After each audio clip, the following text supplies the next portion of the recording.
Tilapia থেকে যখন আপনি চাষে যাবেন অবশ্যই লাভবান হইতে পারবেন। এখন আমরা এই মাছটা ওজন করে দেখাবো, ওজন কতটুকু। এটা একটা ডিজিটাল মেশিন ওজন দিচ্ছি 2100 গ্রাম, অর্থাৎ 2 কেজি 100 গ্রাম। এই ধরনের বড় তেলাপিয়া থেকে যদি আপনি ওজনে আপনি মাছ নেন অবশ্যই ভালো ফলন পাবেন।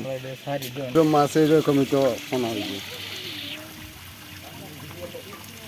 এই যে এইগুলো হচ্ছে বড় জাতের তেলাপিয়া। দেখেন তেলাপিয়াগুলো কত লাফালাফি করতেছে, অনেক সুন্দর। এই যে এটা হচ্ছে